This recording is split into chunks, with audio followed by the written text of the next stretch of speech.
नमस्कार। कक्षा 12 की राजनीतिक विज्ञान की पुस्तक है स्वतंत्र भारत में राजनीति। इसी पाठ्य पुस्तक का अध्याय 6 और अध्याय का नाम है लोकतांत्रिक व्यवस्था का संकट। आज हम इसी अध्याय 6 के पाठ्य पुस्तक आधारित प्रश्न उत्तरों और अन्य महत्वपूर्ण प्रश्न जो परीक्षा में आ सकते हैं उनको करेंगे। तो पाठ्य पुस्तक में जो पहला प्रश्न दिया गया है वो है कि बताएं कि आपातकाल के बारे में निम्नलिखित कथन सही हैं या गलत हैं। कथन दे रखे हैं, उनको आपने सही और गलत बताना है। तो पहला है कि आपातकाल की घोषणा 1975 में इंदिरा गांधी ने की, बिल्कुल सही है। दूसरा है ख, आपातकाल में सभी मौलिक अधिकार निष्क्रिय हो गए, ये भी सही है बिल्कुल। और ग है बिगड़ती हुई आर्थिक स्थिति के मद्देनजर आपातकाल की घोषणा की गई। बिगड़ती हुई आर्थिक स्थिति, तो आर्थिक स्थिति बिगड़ती हुई जो थी वो उसका बड़ा हवाला नहीं दिया गया था, इसलिए ये कथन गलत है। उसके बाद घ है आपातकाल के दौरान विपक्ष के अनेक नेताओं को गिरफ्तार कर लिया गया, बिल्कुल सही है। सभी विपक्षी दलों के नेताओं को उसमें जब बड़े बड़े जो नेता थे उनको गिरफ्तार कर लिया गया था। और ग है सीपीआई ने आपातकाल की घोषणा का समर्थन किया, ये भी सही है कि सीपीआई जो है उस समय इंदिरा गांधी की जो पार्टी थी उसको समर्थन दिया हुआ था, उसके साथ थी। प्रश्न नंबर 2 है कि निम्नलिखित में से कौन सा आपातकाल की घोषणा के संदर्भ से मेल नहीं खाता है। नीचे 5 ऑप्शन दे रखे, उसमें से वो बताना है जो आपातकाल की घोषणा के संदर्भ से मेल नहीं खाता है। पहला है संपूर्ण क्रांति का आह्वान, बिल्कुल सही है। ख है 1974 की रेल हड़ताल। ग है नक्सलवादी आंदोलन। जो नक्सलवादी आंदोलन है इसका जो है आपातकाल से कोई लेना देना नहीं था। घ है इलाहाबाद उच्च न्यायालय का फैसला, बिल्कुल इलाहाबाद उच्च न्यायालय का फैसला ही वो आया था 24 उसको तारीख को, और उसी के आधार पर आपातकाल की घोषणा की गई थी। और घ है शाह आयोग की रिपोर्ट के निष्कर्ष जो है आपातकाल के बारे में थे। तो जो मेल नहीं खाता है वो ग है नक्सलवादी आंदोलन, इसका उत्तर आएगा। प्रश्न नंबर 3 है निम्नलिखित में मेल बिठाएं कि कौन सा किससे जुड़ा हुआ है। एक तरफ दे रखे हैं क संपूर्ण क्रांति, ख गरीबी हटाओ, ग छात्र आंदोलन और घ रेल हड़ताल। तो क की अगर हम बात करें तो क संपूर्ण क्रांति, संपूर्ण क्रांति जो है उससे दो जुड़ा हुआ है। जयप्रकाश नारायण ने, जेपी जो जिस नाम से जाने जाते हैं, उन्होंने संपूर्ण क्रांति का नारा दिया था। ख की अगर बात करें तो गरीबी हटाओ, गरीबी हटाओ जो नारा था वो श्रीमती इंदिरा गांधी ने दिया था, इसलिए ख का जो है वो एक आएगा, इंदिरा गांधी। ग है छात्र आंदोलन। छात्र आंदोलन की अगर हम बात करें तो तीसरे जो छात्र आंदोलन था वो बिहार से संबंधित था, बिहार में ही चलाया गया था छात्रों ने। और ग है घ रेल हड़ताल। रेल हड़ताल का जो नेतृत्व था वो वास्तव में जॉर्ज फर्नांडिस ने किया था। तो ये इस प्रकार से इनको मेल बिठाया जा सकता है। प्रश्न नंबर 4 है कि किन कारणों से 1980 में मध्यावधि चुनाव करवाने पड़े। कि जब लोकसभा अपना 5 साल का कार्यकाल पूरा नहीं कर पाती और बीच में ही चुनाव करवाने पड़ते हैं तो उसको मध्यावधि चुनाव कहते हैं। तो किन कारणों से 1980 में मध्यावधि चुनाव करवाने पड़े। आपातकाल की समाप्ति के बाद 1977 में 1977 में आपातकाल की समाप्ति के बाद 1977 में जब छठी लोकसभा के चुनाव हुए तो इन चुनावों में कांग्रेस की बुरी तरह से हार हुई और केंद्र में जनता पार्टी की सरकार बनी। श्री मोरारजी देसाई देश के पहले गैर कांग्रेसी प्रधानमंत्री बने। 1977 के चुनाव में जनता पार्टी में शामिल दलों ने जो एकजुटता दिखाई थी, कुछ ही महीनों के बाद वह एकजुटता खत्म हो गई। जनता पार्टी में शामिल दलों के नेताओं ने एक दूसरे पर कीचड़ उछालना शुरू कर दिया। इसी बीच चौधरी चरण सिंह 1/3 सदस्यों के साथ पार्टी से अलग हो गई। उनके ऐसा करने से मोरारजी देसाई लोकसभा में अपना बहुमत खो बैठे। इसके कारण उन्हें प्रधानमंत्री के पद से त्याग पत्र देना पड़ा। मोरारजी देसाई के त्याग पत्र देने के बाद चौधरी चरण सिंह ने कांग्रेस के बाहरी समर्थन से सरकार बनाई, लेकिन चौधरी चरण सिंह लोकसभा में अपना बहुमत सिद्ध कर पाते इससे पहले ही कांग्रेस ने सरकार से अपना समर्थन वापस ले लिया, जिसके कारण चौधरी चरण सिंह को भी त्याग पत्र देना पड़ा। 20 अगस्त 1979 को राष्ट्रपति ने लोकसभा को भंग कर दिया और नई लोकसभा के लिए चुनाव करवाने की घोषणा कर दी। इस कारण जनवरी 1980 में 7वीं लोकसभा के लिए मध्यावधि चुनाव करवाने पड़े। प्रश्न नंबर 5 जो है उसमें पूछा गया है कि जनता पार्टी ने 1977 में शाह आयोग की नियुक्ति की थी। इस आयोग की नियुक्ति क्यों की गई थी और इसके क्या निष्कर्ष थे? नियुक्ति का कारण पूछा गया है, क्यों की गई थी और इसने क्या निष्कर्ष दिए ये भी बताना है। तो उत्तर में हम कह सकते हैं कि मई 1977 में जनता पार्टी की सरकार ने सर्वोच्च न्यायालय के पूर्व मुख्य न्यायाधीश जे सी शाह की अध्यक्षता में एक आयोग का गठन किया था। इस आयोग को ही शाह आयोग कहा जाता है। इस आयोग का मुख्य काम 25 जून 1975 को लागू किए गए आपातकाल के कारणों और आपातकाल के दौरान सरकार द्वारा किए गए अत्याचारों की जांच करना था। आयोग ने अपनी रिपोर्ट में इस बात को माना कि आपातकाल के दौरान बहुत सारी अति हुई थी। इस आयोग ने अपनी रिपोर्ट में निम्नलिखित बातें कही थी। उसमें पहले नंबर पर कहा था कि श्रीमती इंदिरा गांधी द्वारा आपातकाल की घोषणा अपने राजनीतिक स्वार्थों को पूरा करने के लिए की गई थी। दूसरे नंबर पर कहा गया है कि मीसा कानून के तहत बिना कारण बताए लोगों को गिरफ्तार करना व्यक्तिगत स्वतंत्रता के विरुद्ध था। नंबर 3 जो निष्कर्ष निकाला उन्होंने कहा कि प्रेस की स्वतंत्रता पर रोक लगाना पूरी तरह से गलत था। और चौथे नंबर का जो निष्कर्ष था वो था कि विरोधी दलों के नेताओं को गिरफ्तार करना तथा उन्हें जेलों में रखना उनकी व्यक्तिगत स्वतंत्रता का हनन था। तो ये उन्होंने निष्कर्ष। पाठ्यपुस्तक का जो छठा प्रश्न है उसमें पूछा गया है कि 1975 में राष्ट्रीय आपातकाल की घोषणा करते हुए सरकार ने इसके क्या कारण बताए थे। तो उसमें पहले नंबर पर हम कह सकते हैं कि सरकार का यह कहना था कि भारत में लोकतंत्र की स्थापना की गई है। लोकतंत्र में विरोधी दलों का काम सरकार को उसकी नीतियों के अनुसार काम करने देना होता है, लेकिन उस समय विरोधी दल हड़तालें, धरने और प्रदर्शन करके सरकार के कामों में बाधा डाल रहे थे। सरकारी कर्मचारियों, छात्रों, किसानों और आम जनता को सरकार के विरुद्ध उकसा रहे थे। ऐसी गतिविधियों पर रोक लगाना जरूरी था, इसलिए आपातकाल की घोषणा करनी पड़ी। दूसरे नंबर पर सरकार ने तर्क दिया कि सरकार का यह भी कहना था कि हड़तालों, धरनों और प्रदर्शनों के कारण कानून और व्यवस्था की स्थिति बिगड़ती जा रही थी, जिसके कारण सरकार को अपना ध्यान कानून और व्यवस्था बनाए रखने पर लगाना पड़ रहा था। देश हित के लिए ऐसी गतिविधियों पर रोक लगाना जरूरी था, इसलिए संकट काल की घोषणा करनी पड़ी। और तीसरा जो कारण सरकार ने बताया कि सरकार का कहना था कि धारा 352 के में कहा गया है कि यदि देश में आंतरिक अशांति पैदा होती है तो आपातकाल लागू किया जा सकता है।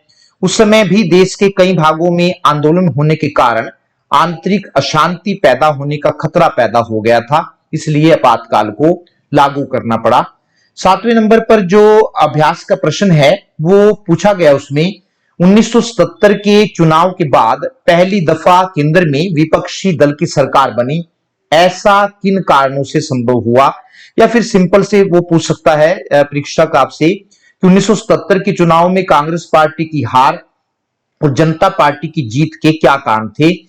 तो आपातकाल के दौरान सरकार ने अनेक गलत काम किए, जिसके कारण लोग सरकार से नाराज हो गए और उन्हें कांग्रेस को वोट नहीं दिए बल्कि जनता पार्टी को वोट दिए। तो कांग्रेस की हार के कई कारण थे। उसमें पहला नंबर पर हम कह सकते हैं कि संजय गांधी की असंवैधानिक भूमिका। आपातकाल के दौरान संजय गांधी ने किसी भी पद पर न होते हुए भी प्रधानमंत्री की सभी शक्तियों का प्रयोग किया, सभी शक्तियों का प्रयोग अपनी इच्छा अनुसार किया। उस समय जो भी निर्णय लिए जाते थे वे प्रधानमंत्री श्रीमती इंदिरा गांधी के निर्णय नहीं होते थे बल्कि संजय गांधी के निर्णय होते थे। अतः संजय गांधी की इस भूमिका से लोग खासे नाराज थे, इसलिए उन्होंने कांग्रेस को वोट नहीं दिए। दूसरा जो कारण है कि क्यों कांग्रेस हारी और जनता पार्टी जीती, वो था परिवार नियोजन कार्यक्रम को जबरदस्ती लागू करना। आपातकाल के दौरान परिवार नियोजन कार्यक्रम को जबरदस्ती लागू किया गया। इस कार्यक्रम के अंतर्गत लोगों को जबरदस्ती अस्पताल में ले जाकर नसबंदी कर दी जाती थी। इस दौरान कई ऐसे मामले भी प्रकाश में आए जब कुंवारे लोगों की भी नसबंदी कर दी गई। इस कार्यक्रम के कारण भी लोग कांग्रेस से नाराज थे, इसलिए उन्होंने कांग्रेस को वोट नहीं दिए। तीसरा कारण है कि मीसा कानून को लागू करना। आपातकाल के दौरान सरकार ने मीसा कानून को लागू करने के लिए निवारक नजरबंदी कानून का खुलकर दुरुपयोग किया। इस कानून के अंतर्गत किसी भी व्यक्ति को बिना कारण बताए गिरफ्तार किया जा सकता था। इस कानून का लाभ उठाते हुए सरकार ने लाखों की संख्या में लोगों को पकड़कर जेलों में डाल दिया। अतः इस कानून के कारण भी लोग कांग्रेस से नाराज थे और उन्होंने कांग्रेस को वोट नहीं दिए। चौथा कारण है कीमतों में भारी वृद्धि। आपातकाल के दौरान कीमतों में भारी वृद्धि हुई, इससे आम आदमी का जीना मुश्किल हो गया। लेकिन सरकार ने कीमतों को बढ़ने से रोकने के लिए कोई उपाय नहीं किए। इससे भी लोग कांग्रेस से नाराज हो गए और उन्होंने कांग्रेस को वोट नहीं दिए। पांचवा है कांग्रेस को मुसलमानों का समर्थन न मिलना। आपातकाल के दौरान सरकार ने जो परिवार नियोजन कार्यक्रम चलाया था उसे मुसलमान अपने धर्म के विरुद्ध मानते थे, इसलिए वे कांग्रेस से काफी नाराज थे और उन्होंने भी कांग्रेस को वोट नहीं दिए। छठा है अपने फायदे के लिए संविधान में संशोधन। आपातकाल के दौरान श्रीमती इंदिरा गांधी ने अपने फायदे के लिए संविधान में कई संशोधन किए, जैसे 42वां संवैधानिक संशोधन। ये सभी संशोधन संविधान के विरुद्ध थे, अतः अपने फायदे के लिए संविधान को बदलना भी लोगों को अच्छा नहीं लगा और उन्होंने कांग्रेस को वोट नहीं दिए। सातवां कारण है चुनाव के लिए गलत समय का चयन। श्रीमती इंदिरा गांधी ने आपातकाल को समाप्त करके तुरंत चुनाव करवाने की घोषणा इसलिए की थी क्योंकि उनको उम्मीद थी कि इतने कम समय में विरोधी दल न तो एकजुट हो पाएंगे और न ही चुनाव की तैयारी कर पाएंगे। लेकिन विरोधी दलों ने थोड़े से समय में एकजुट होकर इंदिरा गांधी की उम्मीदों पर पानी फेर दिया। इसके कारण भी कांग्रेस को हार का मुंह देखना पड़ा। आठवां प्रश्न है, पाठ्य पुस्तक का ही प्रश्न है, हमारी राज व्यवस्था के निम्नलिखित पक्ष पर आपातकाल का क्या असर हुआ। आपातकाल के प्रभाव पूछे गए हैं अलग अलग पक्षों पर। हमारी राज व्यवस्था के निम्नलिखित पक्षों पर आपातकाल का क्या असर हुआ। उसमें पहला अ है नागरिक अधिकारों की दशा और नागरिकों पर इसका प्रभाव। तो आपातकाल के दौरान मौलिक अधिकारों को निलंबित कर दिया गया था, जिसके कारण लोग मौलिक अधिकारों की रक्षा के लिए न्यायालय में नहीं जा सकते थे। मौलिक अधिकारों के निलंबित होने के कारण सरकार ने बड़े पैमाने पर लोगों को गिरफ्तार किया। वह है कि क्या असर हुआ राजनीतिक व्यवस्था पर आपातकाल का। कार्यपालिका और न्यायपालिका के संबंध। तो आपातकाल के दौरान कार्यपालिका और न्यायपालिका में सहयोग देखने को मिला, जबकि दोनों अलग अलग हैं। लेकिन आपातकाल के दौरान कार्यपालिका और न्यायपालिका में सहयोग देखने को मिला। इस दौरान न्यायपालिका कार्यपालिका के आदेशों का पालन करती दिखी। श्रीमती इंदिरा गांधी ने मीसा कानून के तहत जब बिना कारण बताए लोगों को जेल में डाला तो इसके विरोध में लोगों ने बंदी प्रत्यक्षीकरण याचिका उच्च न्यायालयों में दाखिल की। लेकिन सर्वोच्च न्यायालय ने इस बारे में यह निर्णय दिया कि निवारक नजरबंदी के अंतर्गत बंदी प्रत्यक्षीकरण याचिका न्यायालयों द्वारा स्वीकार नहीं की जा सकती है। संचार माध्यमों के कामकाज पर असर क्या पड़ा उसका, आपातकाल का संचार माध्यमों के कामकाज पर। तो आपातकाल के दौरान समाचार पत्रों और पत्रिकाओं पर रोक लगा दी गई थी। उन्हें कोई भी समाचार छापने से पहले सरकार की अनुमति लेनी पड़ती थी। इसे प्रेस सेंसरशिप के नाम से जाना जाता है। कुछ समाचार पत्रों ने इसे प्रेस की स्वतंत्रता का हनन माना और इसका विरोध किया। वे सरकार से संबंधित खबरें छापते ही नहीं थे, बल्कि अखबार में उतनी जगह खाली छोड़ देते थे। कुछ समाचार पत्रों ने इस दौरान अखबार छापने ही बंद कर दिए थे। उसके बाद पूछा गया है कि आपातकाल का पुलिस और नौकरशाही की कार्यवाहियों पर क्या असर पड़ा। तो आपातकाल के दौरान पुलिस और नौकरशाही की कार्यवाहियां सरकार के प्रति वफादारी की रही। उस दौरान यदि कोई अधिकारी या कर्मचारी सरकार के आदेशों का पालन करने में आनाकानी करता था तो या तो उसे पद से हटा दिया जाता था या फिर गिरफ्तार कर लिया जाता था। प्रश्न नंबर 9 है और पूछा गया है कि भारत की दलीय प्रणाली पर आपातकाल का किस तरह असर हुआ, अपने उत्तर की पुष्टि उदाहरणों से करें। तो वैसे तो भारत में बहुदलीय शासन प्रणाली रही है, लेकिन 1975 तक देश में एक ही दल अर्थात कांग्रेस का प्रभुत्व रहा है। लेकिन आपातकाल के दौरान भारत की दलीय प्रणाली पर और भी बुरा प्रभाव पड़ा। इस दौरान विरोधी दलों के बड़े बड़े नेताओं को पकड़कर जेलों में डाल दिया गया। इसलिए इस दौरान सरकार का विरोध करने वाला कोई विरोधी दल नहीं था। ऐसी स्थिति में सरकार या कांग्रेस की स्थिति तानाशाही वाली हो गई और विरोधी दलों की स्थिति और भी खराब हो गई। प्रश्न नंबर 10 है, परीक्षा की दृष्टि से महत्वपूर्ण प्रश्न है कि वचनबद्ध या प्रतिबद्ध नौकरशाही से क्या अभिप्राय है। भारत में वचनबद्ध नौकरशाही के विकास का वर्णन करो। या फिर दूसरे तरह से प्रश्न पूछा जा सकता है कि क्या वचनबद्ध नौकरशाही का विचार भारत के लिए खतरनाक है। अपने उत्तर के पक्ष में तर्क दीजिए। तो पहले हम नौकरशाही का अर्थ जान लेते हैं कि नौकरशाही को अंग्रेजी में ब्यूरोक्रेसी कहते हैं। यह शब्द फ्रांसीसी भाषा के ब्यूरो तथा यूनानी भाषा की क्रेसी शब्द से बना है। ब्यूरो का अर्थ होता है लिखने की मेज या डेस्क और क्रेसी का अर्थ होता है शासन। अतः ब्यूरोक्रेसी का अर्थ होता है डेस्क पर बैठकर काम करने वालों का शासन। साधारण शब्दों में हम कह सकते हैं कि नौकरशाही का अर्थ सरकारी अधिकारियों के शासन से है। वचनबद्ध या प्रतिबद्ध नौकरशाही का अर्थ, तो वचनबद्ध नौकरशाही से अभिप्राय इंपॉर्टेंट है, याद कर लेना इसको अच्छी तरह से कि क्या किसको कहते हैं वचनबद्ध या प्रतिबद्ध नौकरशाही। वचनबद्ध नौकरशाही से अभिप्राय ऐसी नौकरशाही से है जो किसी एक राजनीतिक दल की नीतियों के साथ बंधी रहती है तथा उसी दल के आदेशों पर काम करती है।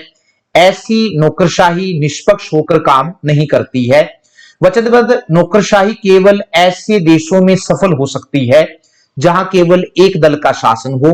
लेकिन भारत जैसे देश में जहां अनेक दल पाए जाते हैं वहां वचनबद्ध नौकरशाही सफल नहीं हो सकती है, क्योंकि यहां चुनाव के बाद कोई दूसरा दल सत्ता में आ सकता है और वह पुराने दल द्वारा शुरू की गई योजनाओं को बंद कर सकता है। ऐसी स्थिति में नौकरशाही को पुराने दल द्वारा शुरू की गई योजनाओं को बंद करना पड़ेगा और नए दल की योजनाओं को लागू करना पड़ेगा। अतः भारत जैसे देश में नौकरशाही का तटस्थ होना जरूरी है कि वो जो भी दल आए उसे काम करना चाहिए उसी की नीतियों के अनुसार। लेकिन श्रीमती इंदिरा गांधी को तटस्थता का सिद्धांत पसंद नहीं था, इसलिए 1969 के बाद उन्होंने वचनबद्ध नौकरशाही की वकालत करनी शुरू कर दी। उन्होंने इस बात पर जोर दिया कि देश की प्रगति के लिए नौकरशाही का वचनबद्ध होना जरूरी है। वचनबद्ध नौकरशाही से मिलता जुलता प्रश्न नंबर 11 है और प्रश्न पूछा गया है कि वचनबद्ध न्यायपालिका से क्या अभिप्राय है। श्रीमती इंदिरा गांधी ने न्यायपालिका को वचनबद्ध बनाने के लिए किन तरीकों का प्रयोग किया। तो वचनबद्ध न्यायपालिका से अभिप्राय ऐसी न्यायपालिका से है जो एक दल के प्रति वफादार होती है तथा उसी के आदेशों पर काम करती है। ऐसी न्यायपालिका निष्पक्ष होकर मुकदमों का फैसला नहीं करती है, बल्कि सत्तारूढ़ दल के कहने पर मुकदमों का फैसला करती है। हालांकि भारत के संविधान द्वारा न्यायपालिका की स्वतंत्रता को बनाया गया है। न्यायपालिका की स्वतंत्रता का अर्थ यह है कि न्यायपालिका पर न तो कार्यपालिका का नियंत्रण होना चाहिए और न ही विधानपालिका का। लेकिन श्रीमती इंदिरा गांधी ने नौकरशाही की तरह न्यायपालिका को भी सरकार के प्रति वचनबद्ध बनाने की कोशिश की। उनका कहना था कि जब भी सरकार देश के विकास के लिए कोई कार्यक्रम चलाती है तो न्यायपालिका उसे ऐसा करने से रोक देती है, जिसके कारण सरकार अपने गरीबी हटाओ कार्यक्रम को ठीक प्रकार से लागू नहीं कर पा रही है। अतः देश के विकास के लिए न्यायपालिका का सरकार के प्रति वचनबद्ध होना बहुत जरूरी है। 3 ऐसे मामले थे जिनके कारण सरकार और न्यायपालिका के संबंधों में टकराव पैदा हुआ और न्यायपालिका को सरकार के प्रति वचनबद्ध बनाने की जरूरत पड़ी। उसमें पहला मामला था कि क्या संसद मौलिक अधिकारों को कम कर सकती है। इस बारे में सर्वोच्च न्यायालय का कहना था कि संसद ऐसा नहीं कर सकती है।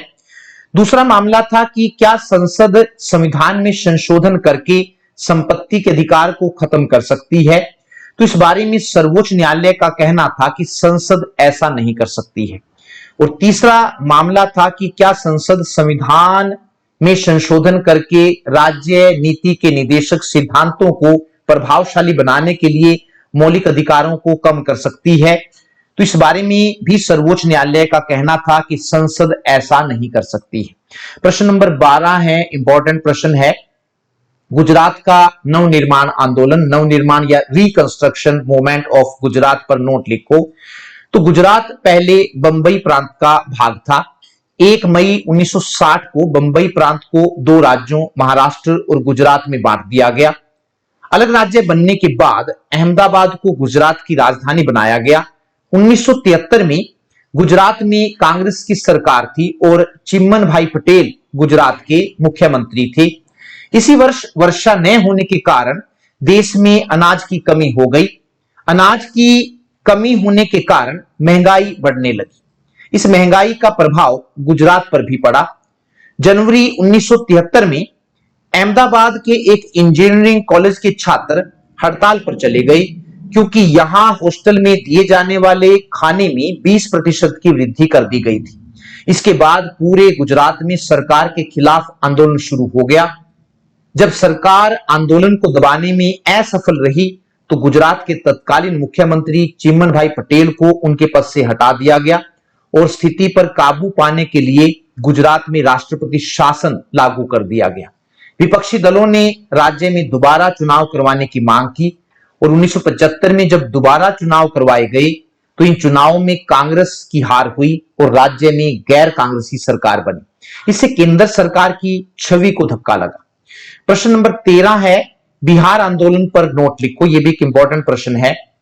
मार्च 1974 में बिहार के छात्रों द्वारा तत्कालीन बिहार सरकार के खिलाफ जो आंदोलन चलाया गया उसे बिहार आंदोलन कहा जाता है। मार्च 1974 में बिहार के छात्रों द्वारा तत्कालीन बिहार सरकार के खिलाफ जो आंदोलन चलाया गया उसे बिहार आंदोलन कहा जाता है। उस समय बिहार में कांग्रेस की सरकार थी और अब्दुल गफूर बिहार के मुख्यमंत्री थे। छात्रों ने यह आंदोलन बढ़ती हुई महंगाई, बढ़ती बेरोजगारी तथा बढ़ते भ्रष्टाचार की ओर सरकार द्वारा ध्यान न देने के कारण चलाया था। इस आंदोलन का नेतृत्व करने के लिए छात्रों ने जयप्रकाश नारायण को बुलाया। इस आंदोलन को उन्होंने संपूर्ण क्रांति का नाम दिया। संपूर्ण क्रांति का अर्थ भारतीय समाज और भारतीय राजनीति के वर्तमान ढांचे में ऐसे बदलाव लाना था ताकि सभी के कल्याण, सर्वोदय के उद्देश्य को प्राप्त किया जा सके। संपूर्ण क्रांति को सफल बनाने के लिए उन्होंने यानी कि जयप्रकाश नारायण ने विद्यार्थियों, किसानों, पिछड़े वर्गों, अनुसूचित जातियों, जनजातियों के लोगों से आंदोलन में शामिल होने का आग्रह किया। उन्होंने बिहार सरकार को बर्खास्त करने की मांग की, लेकिन फिर भी सरकार ने इस्तीफा नहीं दिया। इसी प्रकार प्रश्न नंबर 14 भी इंपॉर्टेंट है और पूछा गया है कि 1974 की रेलवे कर्मचारियों की हड़ताल पर नोट लिखो। तो रेलवे कर्मचारी लंबे समय से सरकार से अपना वेतन बढ़ाने और बोनस देने की मांग कर रहे थे, लेकिन सरकार की आर्थिक स्थिति ऐसी नहीं थी कि उनका वेतन बढ़ाया जा सके। इसलिए मई 1974 में रेलवे कर्मचारी अपनी मांगों को लेकर हड़ताल पर चले गए। इस हड़ताल का नेतृत्व जॉर्ज फर्नांडिस ने किया। रेलवे कर्मचारियों के हड़ताल पर चले जाने से आवश्यक वस्तुओं की आपूर्ति में कठिनाई आई, इसलिए सरकार ने हड़ताल को गैर कानूनी घोषित कर दिया। यह हड़ताल 20 दिन तक चली और 20 दिन के बाद रेलवे कर्मचारियों ने बिना किसी समझौते के हड़ताल को वापस ले लिया। इस हड़ताल से रेलवे कर्मचारियों, मजदूरों और आम जनता में सरकार के विरुद्ध असंतोष उत्पन्न हुआ। प्रश्न नंबर 15 है, परीक्षा की दृष्टि से भी महत्वपूर्ण है। आपातकाल या संकट काल लागू करने के क्या कारण थे? 1971 में श्रीमती इंदिरा गांधी ने उत्तर प्रदेश के रायबरेली से लोकसभा का चुनाव लड़ा था। इस चुनाव में उनके मुख्य प्रतिद्वंदी राजनारायण थे, लेकिन वे चुनाव हार गए। चुनाव हार जाने के बाद उन्होंने इलाहाबाद उच्च न्यायालय में चुनाव याचिका दायर की और श्रीमती इंदिरा गांधी पर आरोप लगाया कि उन्होंने चुनाव जीतने के लिए सरकारी कर्मचारियों की सेवाएं ली थी। 12 जून 1975 को उच्च न्यायालय ने श्रीमती इंदिरा गांधी के चुनाव को रद्द घोषित कर दिया। इसका अर्थ यह था कि श्रीमती इंदिरा गांधी अब लोकसभा की सदस्य नहीं रही थी। उच्च न्यायालय के निर्णय के विरुद्ध श्रीमती इंदिरा गांधी ने सर्वोच्च न्यायालय में अपील दायर की। 24 जून 1975 को सर्वोच्च न्यायालय ने उच्च न्यायालय के निर्णय पर रोक लगाते हुए यह फैसला सुनाया कि जब तक पूरी सुनवाई नहीं हो जाती तब तक श्रीमती इंदिरा गांधी प्रधानमंत्री तो रह सकती थी, लेकिन लोकसभा की कार्यवाही में भाग नहीं ले सकती थी। विपक्षी दलों ने इस मुद्दे को उठाते हुए 25 जून 1975 को जयप्रकाश नारायण के नेतृत्व में दिल्ली में एक विशाल रैली की और श्रीमती इंदिरा गांधी से त्यागपत्र की मांग की।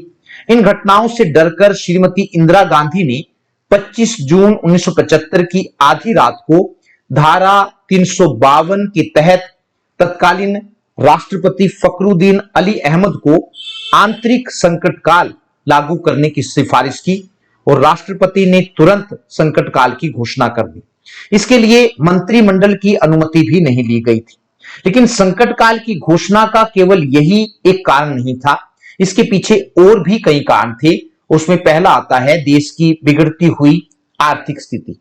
1971 के भारत पाक युद्ध में ज्यादा पैसा खर्च हो जाने के कारण देश की आर्थिक स्थिति खराब हो गई थी।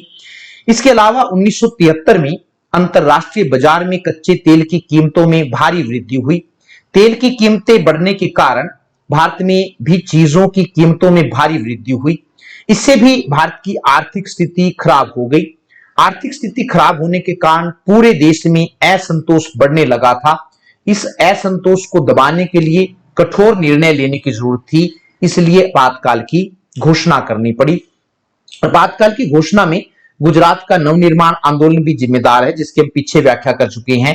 इसी प्रकार बिहार आंदोलन और 1974 की रेलवे कर्मचारियों की हड़ताल का भी आपातकाल लागू करने से कुछ कारण है। तो इन तीनों चीजों का हम पीछे वर्णन कर चुके हैं। पांचवा है कि न्यायपालिका और सरकार के बीच टकराव। न्यायपालिका ने श्रीमती इंदिरा गांधी द्वारा लिए गए कई निर्णयों को असंवैधानिक बताते हुए रद्द कर दिया था। इस बात से इंदिरा गांधी खासी नाराज थी। अतः न्यायपालिका से अपनी बातों को मनवाने के लिए भी उन्होंने संकट काल को लागू करना उचित समझा। छठा कारण था विपक्षी दलों द्वारा इंदिरा गांधी से त्यागपत्र की मांग करना। 25 जून 1975 को विपक्षी दलों ने दिल्ली में एक विशाल रैली की और इंदिरा गांधी से त्यागपत्र की मांग की। कांग्रेस के नेताओं का कहना था कि जनादेश कांग्रेस के साथ है, इसलिए इंदिरा गांधी को त्यागपत्र देने की जरूरत नहीं है। इससे डरकर भी इंदिरा गांधी ने आपातकाल को लागू कर दिया। कांग्रेस के तत्कालीन अध्यक्ष डी.के. बरुआ, देवकांत बरुआ ने तो यहां तक कह दिया था, Indira is India, India is Indira.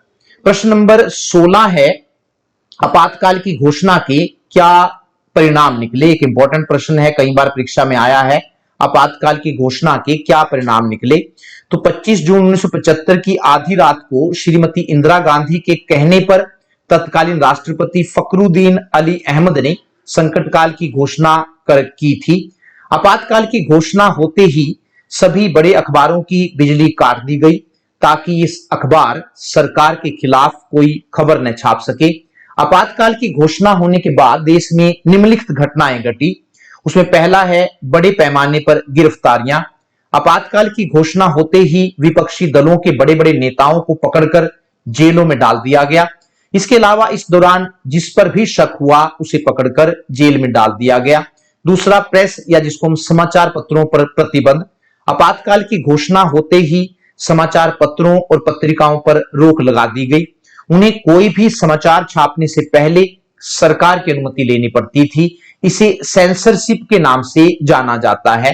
तो सेंसरशिप का अर्थ कई बार आ जाता है कि सेंसरशिप का क्या अर्थ है। तो जब समाचार पत्रों को कोई भी समाचार छापने से पहले सरकार की अनुमति लेनी पड़ती है तो इसे सेंसरशिप कहते हैं। तीसरा जो प्रभाव पड़ा वो था हड़ताल, धरनों, प्रदर्शनों और रैलियों पर रोक। आपातकाल के दौरान राजनीतिक दलों द्वारा की जाने वाली हड़तालों, धरनों, प्रदर्शनों, रैलियों पर रोक लगा दी गई। कोई भी राजनीतिक दल सरकार की अनुमति के बिना ये सब नहीं कर सकता था। चौथा, धार्मिक संगठनों पर रोक। आपातकाल के दौरान सरकार ने सांप्रदायिकता फैलने के डर से राष्ट्रीय स्वयंसेवक संघ आरएसएस तथा जमात ए इस्लामी जैसे धार्मिक संगठनों पर रोक लगा दी। पांचवा प्रभाव जो पड़ा, मौलिक अधिकारों का निलंबन। संविधान द्वारा नागरिकों को जो मौलिक अधिकार दिए गए थे, आपातकाल के दौरान उनको निलंबित कर दिया गया। कोई भी नागरिक मौलिक अधिकारों की रक्षा के लिए न्यायालय में नहीं जा सकता था। और छठा, आंतरिक सुरक्षा बनाए रखने का अधिनियम मीसा लागू करना, maintenance of internal security act. तो आपातकाल के दौरान सरकार ने मीसा कानून को लागू करने के लिए निवारक नजरबंदी कानून का खुलकर दुरुपयोग किया। इस कानून के अंतर्गत किसी भी व्यक्ति को बिना कारण बताए गिरफ्तार किया जा सकता था। अतः इस कानून का लाभ उठाते हुए सरकार ने लाखों की संख्या में लोगों को पकड़कर जेलों में डाल दिया। सातवां जो प्रभाव था वो था परिवार नियोजन कार्यक्रम को जबरदस्ती लागू करना। आपातकाल के दौरान श्रीमती इंदिरा गांधी के छोटे बेटे संजय गांधी ने नकारात्मक भूमिका निभाई। देश की जनसंख्या को नियंत्रित करने के लिए उन्होंने नसबंदी कार्यक्रम चलाया। इस कार्यक्रम के अंतर्गत लोगों को जबरदस्ती अस्पताल में ले जाकर नसबंदी कर दी जाती थी। इस दौरान कई ऐसे मामले भी प्रकाश में आए जब कुंवारे लोगों की भी नसबंदी कर दी गई। आठवां है 42वां संवैधानिक संशोधन पास करना। आपातकाल के दौरान इंदिरा गांधी सरकार द्वारा 1976 में 42वां संवैधानिक संशोधन पास किया गया। इस संवैधानिक संशोधन को लघु संविधान भी कहा जाता है। इस संवैधानिक संशोधन के द्वारा निम्नलिखित व्यवस्थाएं की गई। पहला, संविधान में नागरिकों के 10 मौलिक कर्तव्यों का वर्णन किया गया। दूसरा, लोकसभा और राज्य विधानसभाओं का कार्यकाल 5 साल के लिए 5 साल से बढ़ाकर 6 साल कर दिया गया।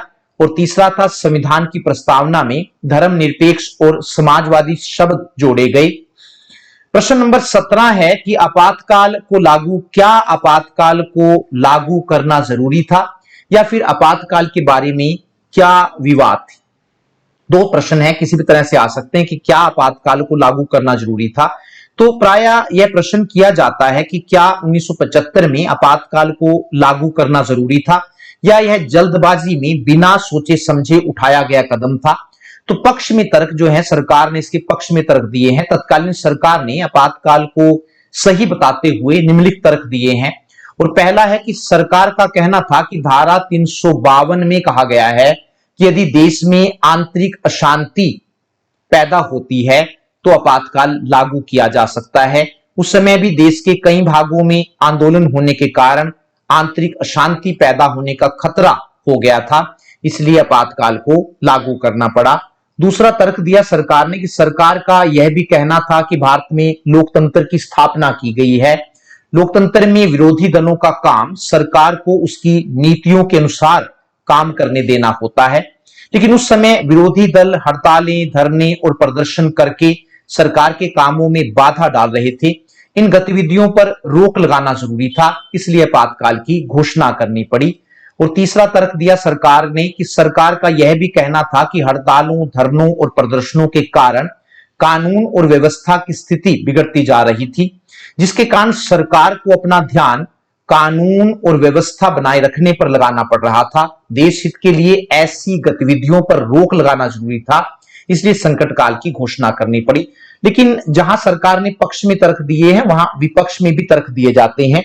उसमें पहला तर्क है कि आलोचकों का कहना था कि आपातकाल की घोषणा तत्कालीन राष्ट्रपति द्वारा श्रीमती इंदिरा गांधी के मौखिक आदेश पर की गई थी।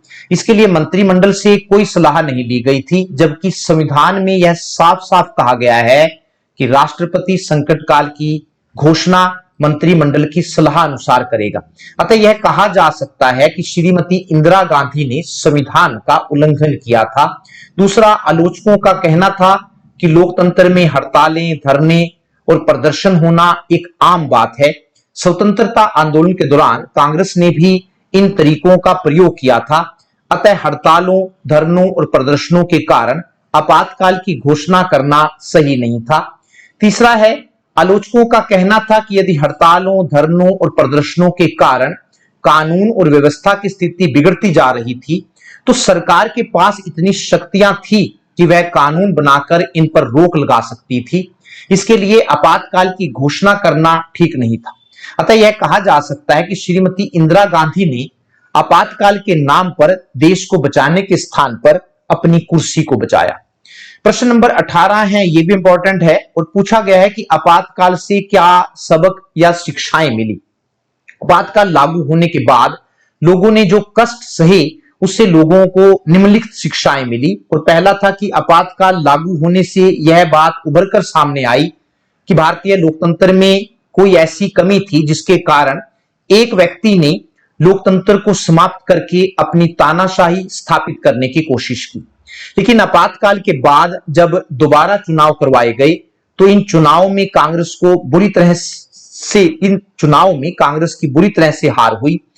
इससे यह सबक मिला कि भारत में लोकतंत्र को समाप्त नहीं किया जा सकता है। और दूसरी शिक्षा मिली कि आपातकाल के दौरान मौलिक अधिकारों को निलंबित कर दिया गया था, जिसके कारण लोग मौलिक अधिकारों की रक्षा के लिए न्यायालय में नहीं जा सकते थे। इस बात ने लोगों को अपने मौलिक अधिकारों के प्रति जागरूक किया। और तीसरा जो सबक मिला कि आपातकाल लागू होने से भारतीय संविधान की धारा 352 की एक गलती का पता चला, जिसमें आंतरिक अशांति के नाम पर संकटकाल लागू करने की बात कही गई थी।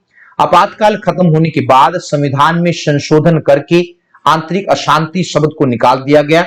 साथ ही यह व्यवस्था की गई कि धारा 352 के अंतर्गत राष्ट्रपति संकटकाल की घोषणा केवल तभी कर सकता है जब मंत्रिमंडल उसे लिखित रूप में ऐसा करने की सलाह देगी।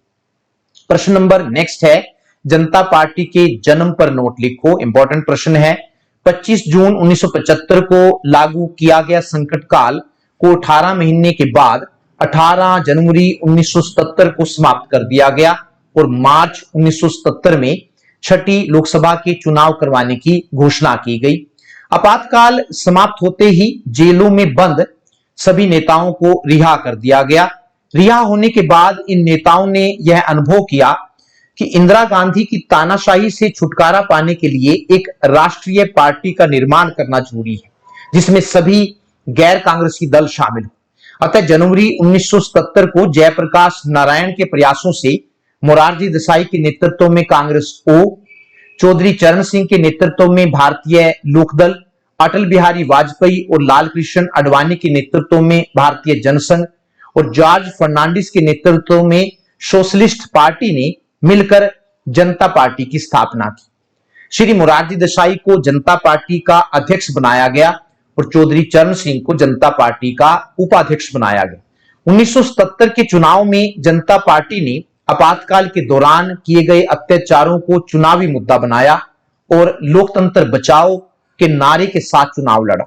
तो 1977 के चुनाव परिणाम क्या रहे? 1977 के चुनाव परिणामों ने सबको चौंका दिया, क्योंकि पहली बार कांग्रेस चुनाव हार गई थी। उसे लोकसभा की 542 सीटों में से केवल 154 सीटें मिली थी। श्रीमती इंदिरा गांधी स्वयं रायबरेली से तथा उनके बेटे संजय गांधी अमेठी से चुनाव हार गए थे। पंजाब, हरियाणा, उत्तर प्रदेश, बिहार में कांग्रेस को एक भी सीट नहीं मिली थी। दूसरी ओर इन चुनावों में जनता पार्टी और उसके सहयोगी दलों को लोकसभा की 542 सीटों में से 330 सीटें मिली थी। अकेले जनता पार्टी को 295 सीटें मिली थी। इस प्रकार केंद्र में पहली गैर कांग्रेसी सरकार बनी थी। नेक्स्ट प्रश्न है कि जनता पार्टी सरकार के पतन के क्या कारण थे? तो इसमें हम कह सकते हैं कि जनता पार्टी जिस तेज गति से बनी थी उतनी ही तेज गति से लुप्त भी हो गई। 24 मार्च 1977 को मोरारजी देसाई देश के पहले गैर कांग्रेसी प्रधानमंत्री बने। मोरारजी देसाई के प्रधानमंत्री बनते ही जनता पार्टी में शामिल दलों के नेताओं ने एक दूसरे पर कीचड़ उछालना शुरू कर दिया। इस आंतरिक फूट के कारण सरकार देश के विकास पर ध्यान नहीं दे पाई। इसी बीच चौधरी चरण सिंह 1/3 सदस्यों के साथ पार्टी से अलग हो गए। इसके कारण मोरारजी देसाई ने अपने पद से त्याग पत्र दे दिया। मोरारजी देसाई के त्याग पत्र देने के बाद चौधरी चरण सिंह ने कांग्रेस के बाहरी समर्थन से सरकार बनाई, लेकिन चौधरी चरण सिंह लोकसभा में अपना बहुमत सिद्ध कर पाते। इससे पहले ही कांग्रेस ने सरकार से अपना समर्थन वापस ले लिया। जिसके कारण चौधरी चरण सिंह को भी त्यागपत्र देना पड़ा। 20 अगस्त 1979 को राष्ट्रपति ने लोकसभा को भंग कर दिया और नई लोकसभा के चुनाव करवाने की घोषणा कर दी। जनवरी 1980 में 7वीं लोकसभा के लिए मध्यावधि चुनाव हुए। इन चुनावों में जनता पार्टी की बुरी तरह से हार हुई और कांग्रेस पार्टी की जीत हुई। श्रीमती इंदिरा गांधी फिर से देश की प्रधानमंत्री बनी। तो ये थे पार्ट 6 के प्रश्न उत्तर। धन्यवाद, नमस्कार, मैं रवि।